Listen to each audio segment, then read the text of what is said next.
Welcome to is it the third? It's No, the third. it's the third Buck the World podcast, episode 3, with William Canzaneri, your host, and your co-host, Alexander Juno. I'm so glad to be here. Oh, how exciting. The most exciting time to be a Bucks fan, is it not? Um, I think that in a week it's going to be a little bit more exciting, but maybe that's just because I'm already part of this series. I don't know. Oh, man. So, game 1, we had what was it, 36-point victory, correct? Yeah, something like that. It was either 36 or 35. Okay, I'm too lazy to pull up the other box score. Yeah. Game No, game 2, 21-point victory. We were losing at halftime. Gasps. We were losing at halftime. The group I was watching with said, "Uh-oh, you jinxed it," because I was praising the Pistons for a while. I was like, "Wow, look at them giving heart," and I really was doing that. And I also realized Giannis was out for the final 6 minutes and 30 seconds of the second quarter with 3 fouls, and then the third quarter started, and they destroyed them royally. 35 points in the third quarter to the Pistons 17. Giannis came out with a vengeance. Just absolutely incredible. It's just no challenge. Not a ton of entertainment value, but I sound like a spoiled, entitled Bucks fan right now. So I'm gonna let yeah, you talk now. we're kind of becoming the worst, and Oh, that sort of implies that we weren't the worst to begin with. Um, I was watching the game with some people, and one of them pointed out to me, he's like, "Look how bad Bledsoe's doing on defense. Like he's just like sort of coasting around." And then I watched him for a few possessions, and it's like, yeah, the Bucks aren't trying. Like they're not in danger of losing this game, like at all, but they're not giving it their full effort. I tweeted out something to that effect, like, they're giving like 70% effort, and they're beating them pretty handily.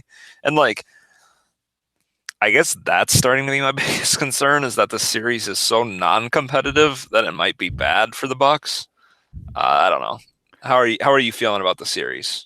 that So before this illustrious podcast, I mentioned to Al here that on one of our strong competitors Bucks podcasts, there was a comment mentioned that was done by me, but in actuality was not done by me, in regards to there being a concern that this series is going to be so easy for the Bucks that it's going to leave them ill prepared for the second series, whether that be Boston or Indiana. Honestly, I'm particularly feeling so confident that I'm not really worried about either. But I mean, it's a fair point. I think it's definitely we're to the point of sort of reaching for like a dramatic narrative. Um, and it's like a fair criticism, but to that effect, the Bucks coasted a little bit at the end of the season. Giannis not playing a lot. They lost a few games. Their net rating slipped. In the second half of the season, they were fourth, I believe, behind like the Rockets and the Jazz, and they coasted a little bit because they didn't need to. And then clearly in this series, when they've turned it on, I mean, they've looked unstoppable. Giannis in particular, Giannis needing to be on the court. I guess like it's a mild concern, but for me, I'm really not that worried. So I think there's a chance that the first half of game one of the conference semifinals doesn't go very well, and it's I just sort agree. of like a malaise type thing. But like if Yeah, the Celtics sweep the Pacers, how much of a different situation is it? Like they would be like, well, we just beat the Pacers, and we would be like, well, we just beat the Pistons, and the Pacers are better than the Pistons. So I don't know. I'm not like It's not something I actively worry about because I think even if they lost game 1, they could easily win 2, 3, 4, 5 and just be done with it. Yeah. But the Bucks haven't won a road playoff game since 2017. They did not win a single road playoff game last year. So maybe game 3, Detroit will give us some troubles. I don't particularly anticipate it. I don't know what adjustments they're going to make. I do think that one benefit of this really non-competitive series is that Budenholzer doesn't really have to coach. Like, he's not like actively making adjustments or trying anything.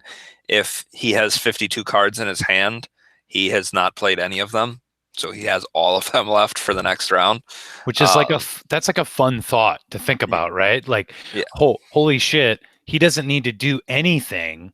He's still got all these fucking things for like the Celtics, and hopefully not even the Celtics, for the Raptors. And by God, do I say, whoever makes it out of the Western Conference bracket. No, that's sort of exactly what I'm thinking. Like, we are seeing the 70% Bucks. They're getting very little coaching right now because they've been coached to a very good point up to this year, where just their base sets can win games fairly easily. And we're not seeing them give entire effort because the coaching staff is telling them, you don't need to. Like, don't hurt yourself out there. Just give enough effort so that we win. And they seem to be measuring it pretty well. There's been a lot of talk about the Celtics sort of flipping a switch, but I'm curious when the Bucks will flip a switch, because they've sort of been on all year, but there's got to be like some super on that they could get to. I think there is a super on, and I think we saw it against the Sixers in that game. The super on really just comes from Giannis. I'm going to be honest with you. I'm going to be honest. That joke has been worn thin, but I'm going to do it once. But I really do think there's a super on, and I think they've turned it off really strongly in the second half, like I said before, and then they turned it on in game 1, and they sort of turned it on in the second half again. They just weren't going to fuck around with the Pistons anymore, and they didn't. And there's really not much else to say. And bringing to your Bud not having to really do much coaching up. You saw what he said at halftime, right? I believe it was a Journal Sentinel report, but I believe he said he looked at all the players at the second half when they were down by 2 points to the Pistons, or at halftime, I should say, and something to the effect of, "Okay, let's go do this," and that's all he said. And then they came out, and the big 3, the marquee 3, whatever you want to call them, they all put the pedal to the metal. Chris Middleton plus 24 points on how many shots? I'm not even sure, but he was 46%, or 15 shots, 46% from the 3, 2-6 from the 3-point line, 8 assists, 5 rebounds, a steal. You know what? We can't max this guy. I'm done. But all jokes aside, you had Brook Lopez plus 27. Didn't do a ton from like a scoring standpoint, but Giannis 26. Yeah, he didn't. And Giannis 29 minutes, 20 minutes, 51 seconds, exact 61% from the field, 26 points, just 12 rebounds, 4 assists. Did have 5 turnovers, but same thing with Bledsoe, 27 points. Bledsoe was particularly impressive to me, but especially sort of responding to the narrative, if we're going to grab a dramatic narrative. But, last year, the whole narrative, of him with Terry Rozier, we all know about it. He was really good in Game 7. People forget that. But he's very efficient. But he was great today, or he was great today, yesterday. And really, that was one of my points of emphasis. I wanted to see him outplay Reggie Jackson. I don't think Reggie Jackson can recover after these first 2 games. The gap is already enormous. I don't know. I don't want to look too much at it or anything. Um, Basically, Chris, Eric, and Giannis have all done exactly what you would want them to do, exactly what you would want them to see out of them. Chris has been aggressive hunting threes. He's been kind of hot. Like he's hit some tough ones. He's hit some like ones that just sort of stomp the life out of the opponent. Um, I don't I don't know what the best matchup for Lopez is necessarily, but I don't know if it's Andre Drummond in terms of like throw him in the post. Maybe we could get Yeah, more Brooke did you Lopez. notice that? That they went to the post to Lopez to start the game, and I think they went to Lopez in the post at the beginning of the game, I think 3 or 4 times. So clearly there was some kind of like conscientious decision to do that. It just sort of looking ahead, I don't know if that's going to be valuable against any of the teams we're going to play in the East. But if the Warriors, if Giannis gets hurt, maybe I don't know. yeah, if the Warriors run out Kevon Looney at center, though, I don't think Kevon Looney can handle Brooke Lopez in the post. No way. Bogut probably could, but the corpse of Bogut would also have to chase Brooke around the 3-point line. They have to figure out how to. I mean, I know they played with Bogut for years, but they have to figure out how they're going to do rotations with him. So yeah, we were talking about a guy that wasn't in the NBA 3 months ago. So yeah.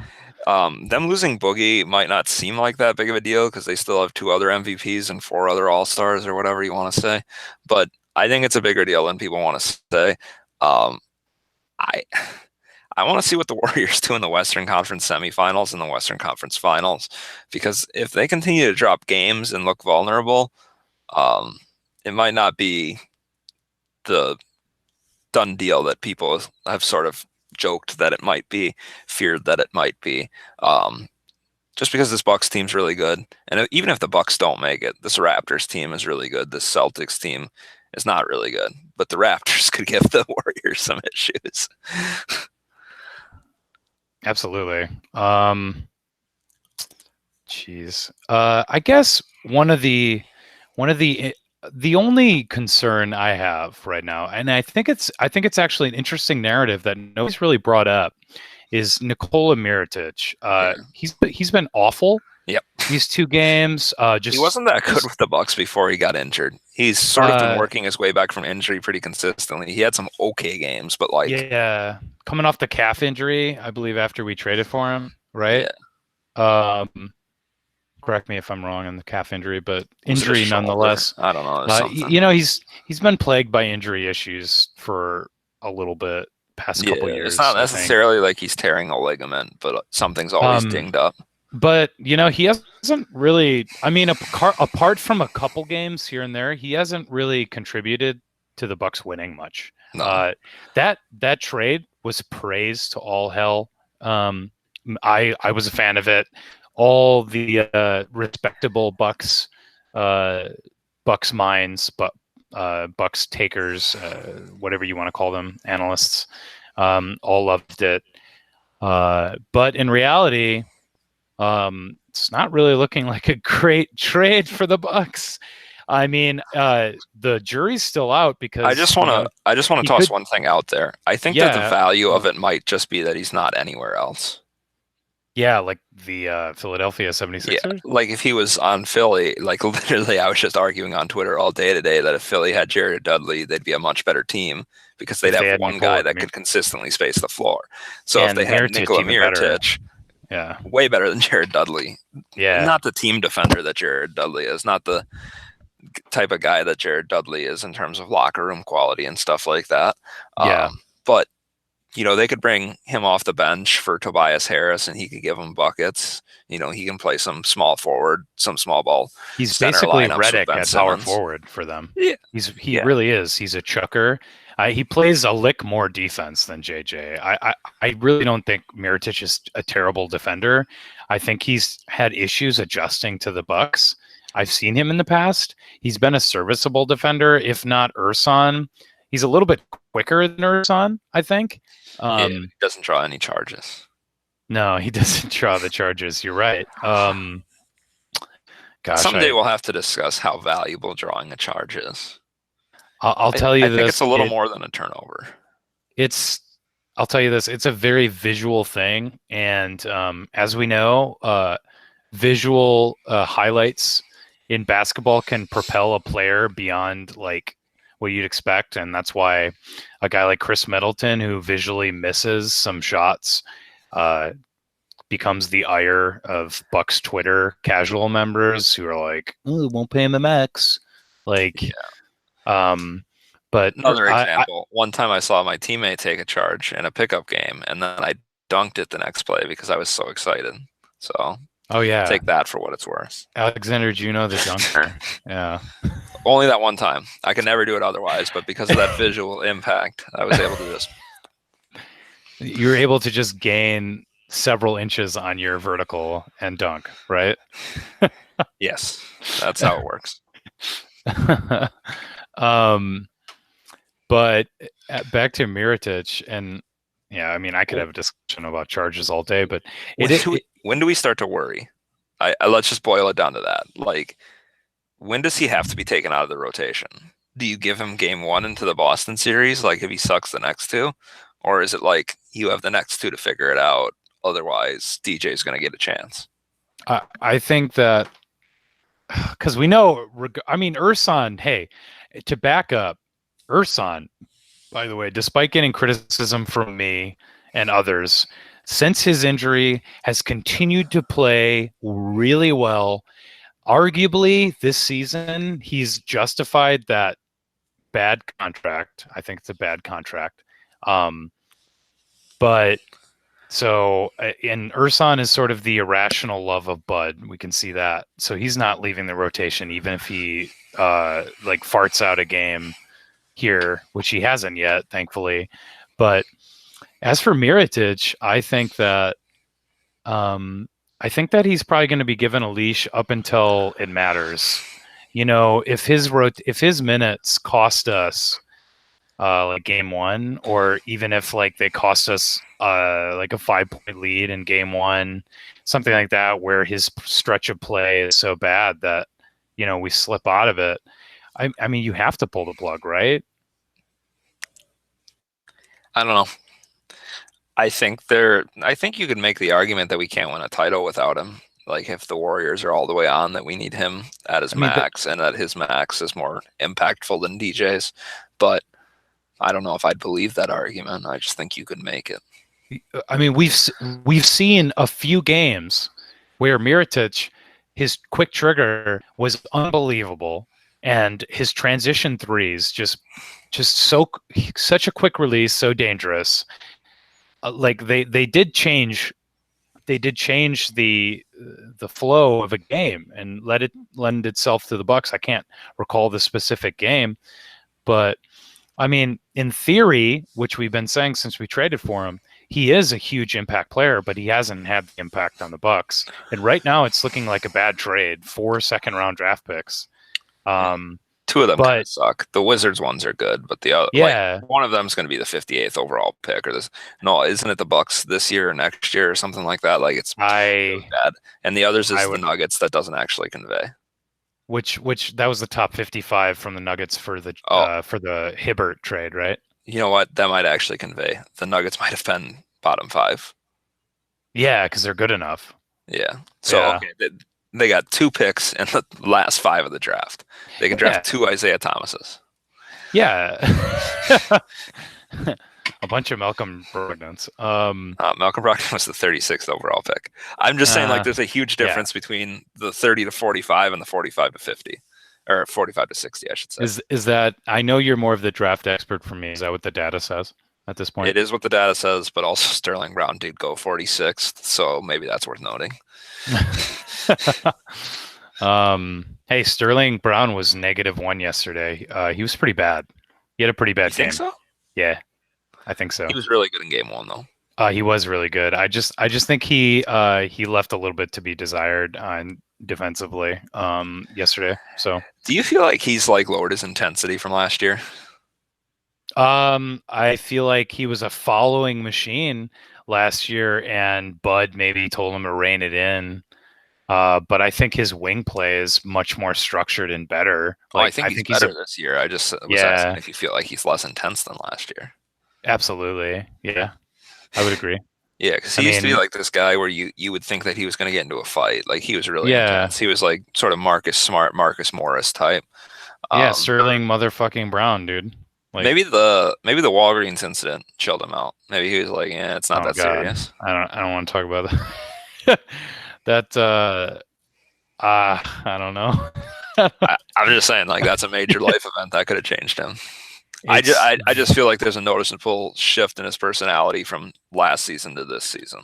I'd say with on court, I'm gonna say it's Bud. Like, just I think Bud That's is such a cool, collected customer. Like, I don't and agree with that. no, no, you don't think he brings the stability of a cool, collected customer with Maybe his he team? I'm forces not that on his saying players, but I don't think I, him personally I'm is not cool, saying calm, like and his collected. personality is he looks like he has a hernia at all times whenever anything bad is happening. Like, I'm not denying that, but he brings this sort of Popovichian control to his team that like Jason Kidd didn't. Uh, and maybe that's part of the reason Thon Maker didn't get minutes, because he flails his limbs around and slaps Giannis on the head. Um, but to sort of put a cap on Mirotic, I do think that he will be needed in a theoretical finals matchup. I mean, then again, the Warriors sort of had a dud with the Clippers. We'll see if that matters. But I don't know. It is disappointing to see. Like, I don't know. Like, would you consider it honestly? Would you say it's a bad trade right now? Honestly, I just like it because he's not anywhere else. Yeah. And we'll I see. I mean, mean, even I don't care that much about second round picks. Like honestly, I feel like the Bucks could buy another one, and the Wizards ones they got were just from manipulating the cap. Like, didn't they get one for Jason Smith and another one for taking Jody Meeks? yes, and by the way, that's part of what's so great about that trade is they didn't use their own assets. They use assets they acquired out of really savvy, like just uh, uh, borderline irrelevant moves, Well, like those. some of it. Like they did give up Thon Maker in essentially that trade, and Thon Maker was a 10th overall pick. That's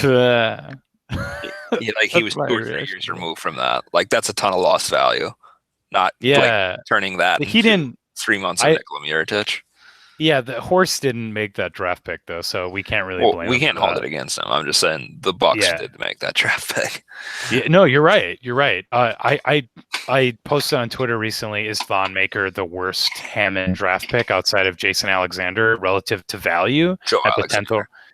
Yeah, Joe Alexander You said is Jason. the. Oh, did I? Oh my Yeah. God, Jason Alexander, star of Seinfeld.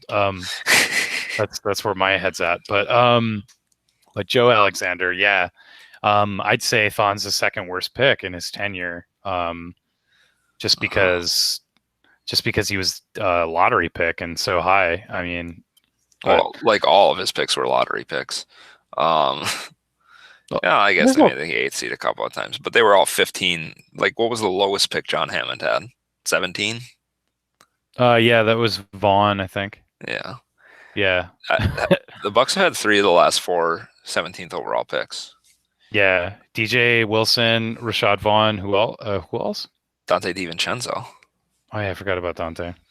Never forget about Dante. Hey, I take that as a personal attack on my character. Dude, the big Ragu. I like him. I'm excited for next year with him. But I ranked all the impact moves that John Horst has made in my article today.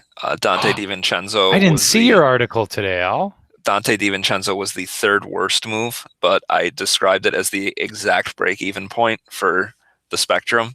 Like he had 2 bad moves, Dante DiVincenzo, and the rest were all good moves. But I didn't consider anything that didn't have long-term impact. So signing Isaiah Cannon to a 10-day contract, anybody they signed last year that was just for last year, didn't count any of those because I was like, it doesn't really matter. So we were really just looking at what impacted them for this season. It was kind of interesting. Do you know what the number 1 move was he made for this year? In your article that I just pulled up. Yeah, but try and guess it unless you've already read it. No, I all I saw was something about Snell at the top, so that's his worst move. So you're doing worst to best. Yes. I mean his best move, George Hill. No. No? I think I'd rank George Hill third. Okay. I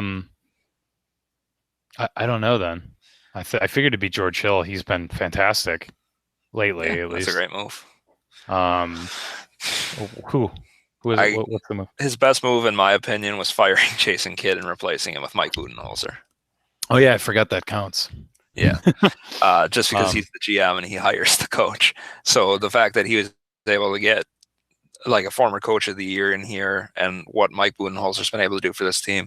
And then the second best move I said was the Brook Lopez signing. Just because the difference between Brook Lopez and George Hill what the hell is like George Hill was also a cap dump, and I said that was really important. But like with Brook Lopez, they got a guy who I don't know if he's going to get all defense because if they just go by centers, Joel Embiid and Rudy Gobert are going to get the 2 spots. But I think you can make the argument he's been the 3rd best defensive center in the league. Pretty easily. I don't know who else would even be in contention. Hey, he didn't get played off the floor like Gobert has. Yeah. So I'll say that straight up. No, Gobert got played off the floor. Yeah. Rudy Gobert has embarrassed himself this playoffs, and everybody who voted him Defensive Player of the Year should feel bad. But I'm pretty sure that none of the 100 voters are listening to this. But if you are, reevaluate. Reevaluate your life. And next time, make Giannis the first MVP since I forget who got Defensive Player of the Year. Was it MJ? Okay. Yeah, because Kobe. I don't know. I don't think Kobe won Defensive Player of the Year ever, and he only won 1 MVP, right? Kobe? He only won one MVP? I don't know, dude. I hate Kobe. You know that. Yeah, so you should know the stats against him. So that's important. That's not a stat. That's just a fact. His MVP wins. MVPs are stats. I guess. But yeah, that's sort of where I'm at. John Horst created a great team, and I wrote about that today. So check that out on creamcitycentral.com. But let's sort of shameless promotion. Let's sort of move forward. In our series preview pod, I set the over-under at 115 points. Ooh, that was my second hot topic on my piece of paper here. And I was the only person who took the under. You and Sham both thought it would be heavily over. And so far he's at 50, which isn't even close to going to 115. So. No. Yeah, you're right. He's not gonna hit it. If Blake comes back, they literally have to steal a game. Like, I don't think Giannis is going to score 35 in back-to-back games or whatever. Like I figured the Bucks would have sort of like a crap out game, like where they only win by like a couple points. They still might, and I thought that would be yesterday because they were losing at halftime, but of course it wasn't. But Giannis did play most of the game yesterday. Like, he left with like 2 minutes left.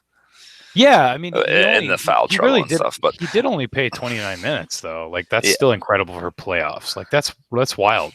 But Bledsoe and Chris were scoring so efficiently, and Pat Connaughton gave him 18 off the bench that they didn't really need superhero Giannis. They just needed pretty good Giannis. They needed Giannis to come in and make points out of nothing, and then also like get defensive stops, which is what he did numerous times. Defensive Player of the Year, Giannis. But if I had more free time than I do have, I would love to just go back and watch these games and just look at Giannis the entire game on defense, because there's actually a fairly decent amount of times where guys don't even attempt to shoot in the paint because Giannis is near them. He's hunting on that weak side. I think he gets more respect as a shot blocker than probably any other power forward in the league. Maybe like Serge Ibaka used to get this much respect, but I don't really know how to explain it. It's like the way that offensive players treat him is just sort of crazy for a guy that's never averaged like 2 blocks a game. And it's really odd, because you can't really quantify it. It's one of those things you sort of have to watch, but you're not wrong. Like the scare tactic is there. I mean, Brook helps because Brook has been just so elite. Like, yeah, I don't know. It's a blessing. To have two guys that are both blocking tons of shots, huge Yeah. blessing. The how good Brook Lopez has been at blocking shots is sort of like just crazy to me. I don't understand. He's never Like, been this guy. he was a bad defensive player with Brooklyn, and Yeah. I don't know if it's just because, well, I guess Jason Kidd was his coach, and maybe that affected it. But like even the But he years had other after coaches. that, yeah. He didn't just get coached by Jason Kidd. Who was the So- coach after? Was it Derek Fisher? No. Of the Nets. In between Kenny Atkinson. It's somebody who's really not well regarded. I'll say that. Why but, can't I you know, think of it? he did have a year with Luke Walton, for what it's worth, who I don't know, it's like an average coach, I guess. Brooklyn Nets head coach history. Get on that Wikipedia, dude. We're going.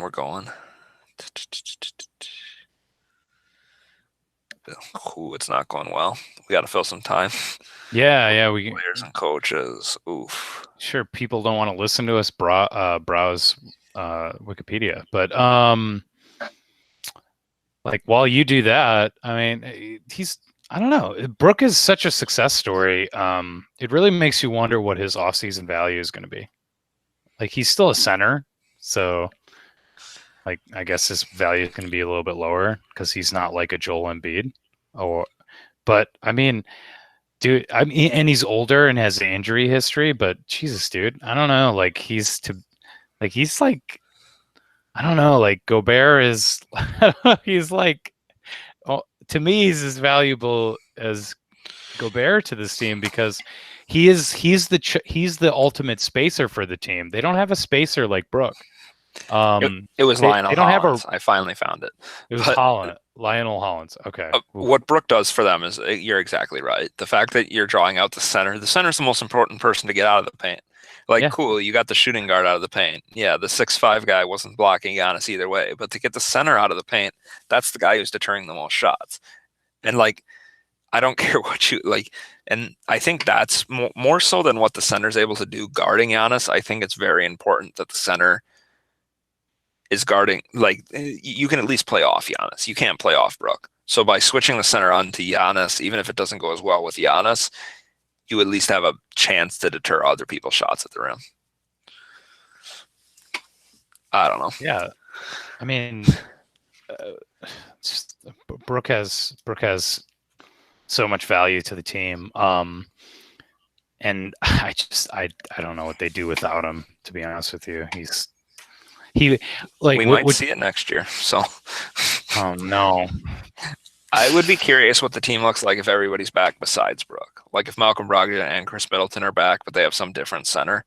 I think they're all interesting. My preferred outcome is this: Middleton and Brook are the two highest priorities for me because Bledsoe's already under contract. Middleton's the second best player, but to me, Brook Lopez is the second most important player to a Giannis-led Bucks.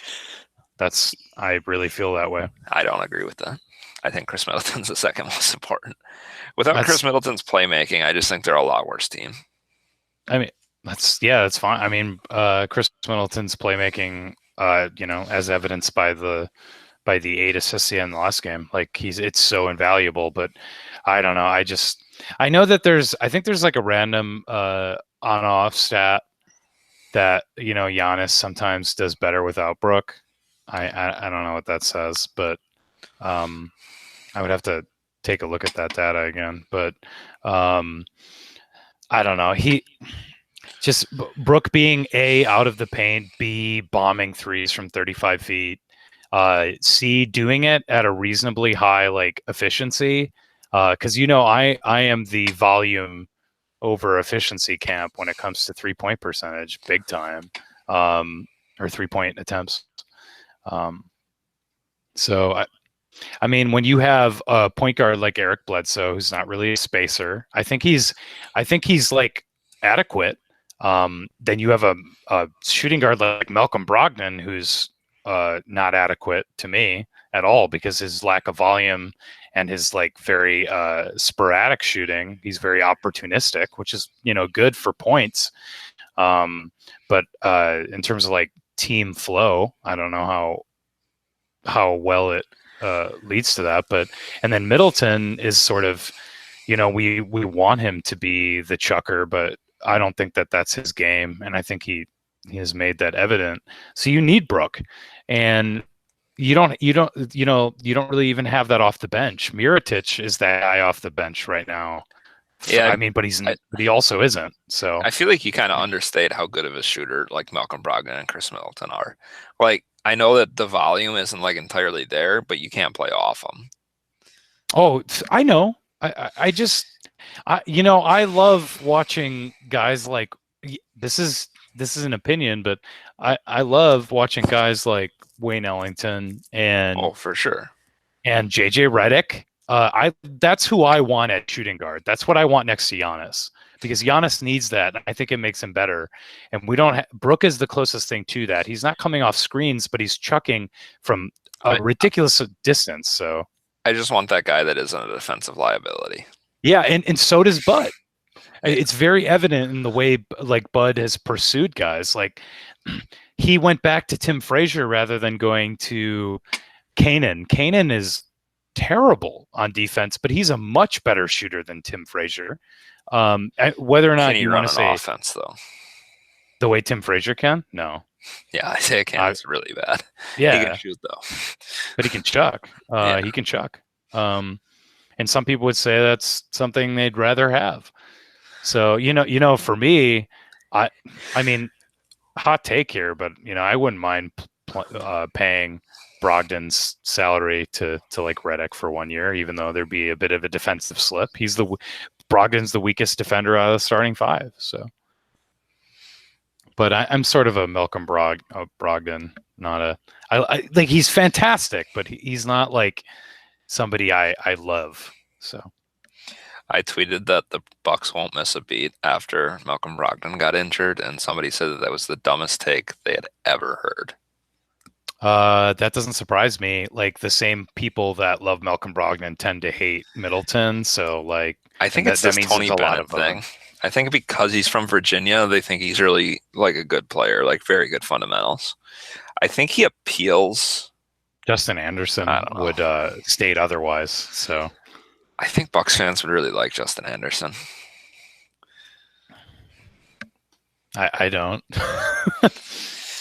He did play well in. But you don't like Malcolm Brogdon, so the theory doesn't really apply to you. Well, I didn't say I didn't like him. Okay, fair enough. I said I'm Malcolm Brogdon. Yeah. You think it's weird we haven't heard anything about him actually? Not really. I mean, there was that. We should be like a week away. Like, I mean, they allowed Matt Velasquez and whoever to record video of him shaking off the rust, shooting. I honestly, they're going to keep it close to the belt. I don't care. I think he'll be back mid-second round. But even if he's like back for the round after. Like you said, I don't really think the Bucks have missed a beat when they want to turn it on the gas. I don't really think they like need Pat him. Connaughton's basically exceeded everybody's expectations.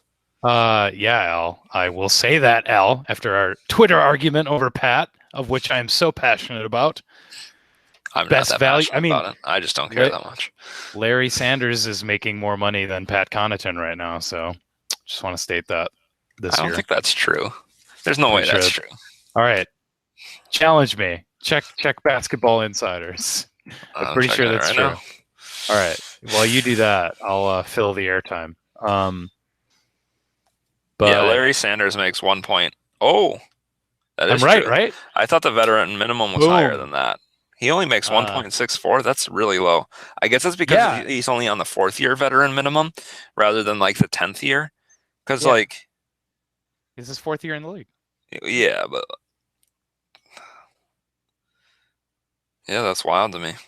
Yeah, and that's he has been an incredible value for for the Bucks, like who was perceived to be an end of the bench type, who is the first guy off the bench for game 1 of the playoffs. Like, that's incredible. And Horst deserves a lot of credit for finding Pat Kahn, who has another year. So. Maybe Horst doesn't deserve credit, but all the other GMs in the league deserve a little bit of shame. Have you thought about that? What's dumb to me is he played 82 games in Portland last year. He played 15 minutes a game, and Portland was a 3 seed. He started half the games, right? Did he not? Or that sounds right. I don't. Sure. I mean, either way, he's playing 15 minutes a game. Top 3 team in the West. It's weird how players like him sort of go dismissed. I don't. Yeah, like, is he a dick? Like, what's the other explanation for it? I don't think he is. It generally seems like people really like him and everybody's really happy for his success. So I don't understand why the Blazers would have let him walk. If you would have had bird rights on him, you could have signed him for 2 years, $4 million. I mean, we let Dudley walk, and Dudley's sort of a similar type player. So we were talking about Dudley before, back in the day. That was like a favor to him. Yeah. So he would have gotten playing time. Yeah, I hated the move, but I guess I understood it. But he turned that into a 3-year, $30 million contract. So he did. Good for him, at least. Good. Yeah, absolutely. Pat Kahn, just 30 minutes, 8 of 10 from the field, 18 points. He gets too many dunks. Like, what's the scouting report on him? Is there a scouting report on him? I doubt it. I doubt it. Are you ripping Dwayne Casey right now? Sean Sweeney, maybe I'll rip instead, because I don't want to, because it's more fun to do that. Okay. Is there anything else you want to talk about? I mean, I feel like we've squeezed every drop that we could so far out of what has been a boring series. Yeah. We've hit on the things that are just barely interesting enough that they're worth discussing because we care too much about basketball. But we'll come back if the Bucks lose a game. Otherwise, we're just going to come back after the first round's over, because this is just it's not good entertainment. We're not talking about good basketball. I agree. Unless our 10 listeners demand another podcast in between now and then. If 3 people tweet at me and they say we have to record after game 3, we will do it. 3 absolutely. And those three listeners will be rewarded. We will allow them a single question. Sure, why not? All right, everyone. All 10 of you. Thank you so much for tuning in to our little Buck the World podcast here. We hope you really enjoyed it. So for me and for Alexander Juno here, at June's, is it still at June's Fishies? Yeah, on Twitter? Absolutely. Always. For me, at Bill Canzaneri. Thank you, and have a good night.